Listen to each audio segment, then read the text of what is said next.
Welcome. I'm Mr. Truax or Coach Truax. I'm your son or daughter's math teacher, either AP Stats or Math 2 Advanced or regular.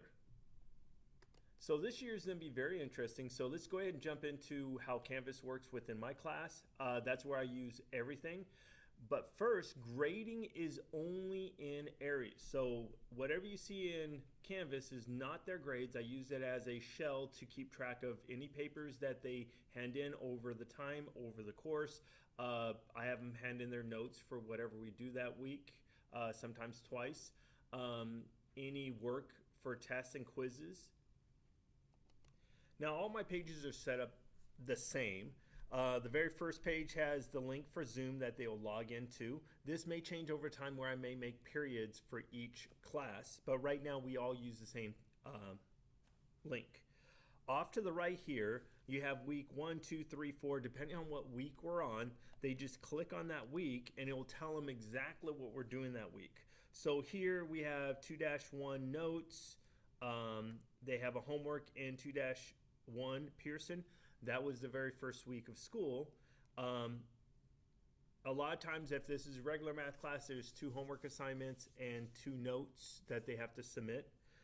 There may be a quiz during the week. AP Stats is very similar. We have at least 1 quiz, they call them units, and a test every unit. Most of the homework for the regular class for Math 2 and Advanced, they can locate most of their homework on Pearson. It's assigned every week. It's due technically Friday, but I leave it open until Sunday. Late work. For regular Math 2, they could get partial credit for late work up until the day before the test, but after that, the test is closed and we go on to the next topic.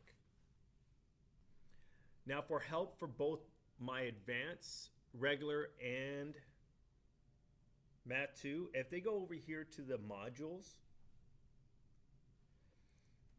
there'll be videos here for all the different topics that we've covered. I also post videos on the announcements form, and I tell them when I post those. So if they go to the announcements, I actually have a couple videos in regards to what we most recently did in class. So those are actual videos of a class. I do the same thing with my AP Stats class. Under the announcements, a lot of extra answer keys, videos of any activities I may see very important for them to be able to understand and go back to and refer to. So there's a lot of resources I have outside the classroom. So if they're struggling with something, this announcements or modules would probably be the first place they should go to, especially if it's after 2:30. Now, let's talk about tutoring. Tutoring is very hard in this situation. So I do have office hours. I do ask that they make arrangements. I don't just open up the Zoom whenever someone wants to just jump in. They need to email me because a lot of times I'm doing makeup tests. There are a lot of meetings after school that I can rearrange if a student says, hey, can I come on this day at this time? And I usually make the arrangements to make sure that we can do that. Otherwise, I give them other options that we can work with.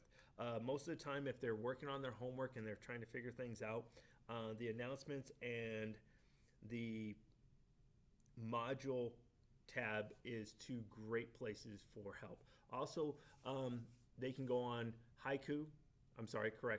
They can go on YouTube, Khan Academy. There's tons of resources there if they need. Now for absence and late work, okay?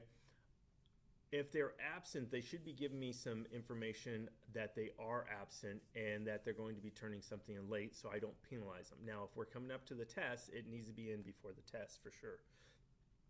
If they're absent, I can give them guidance on where they can get information for what they're missing. Most of the time, I'm telling them just go to week 1, everything's listed there, and they can go to the modules for extra practice. Communication, very important. I understand it's super important to you to be able to communicate with me. I ask you to send me an email. I'd be happy to call you anytime, especially even on weekends. Usually I try figuring out what's the best time for you, and if it fits everything in, I am calling you. When you do email me, I ask you to put in the subject area your son or daughter's name and what period I have them in. So that allows me to answer you back quicker.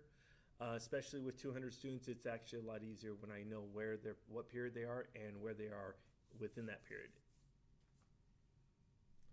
Now on the emails, I do ask that as a parent especially, try using my school email, btruax@marietta.k12.ca.us, not the one through Canvas. It just allows me to communicate with you quicker through Outlook than through Canvas.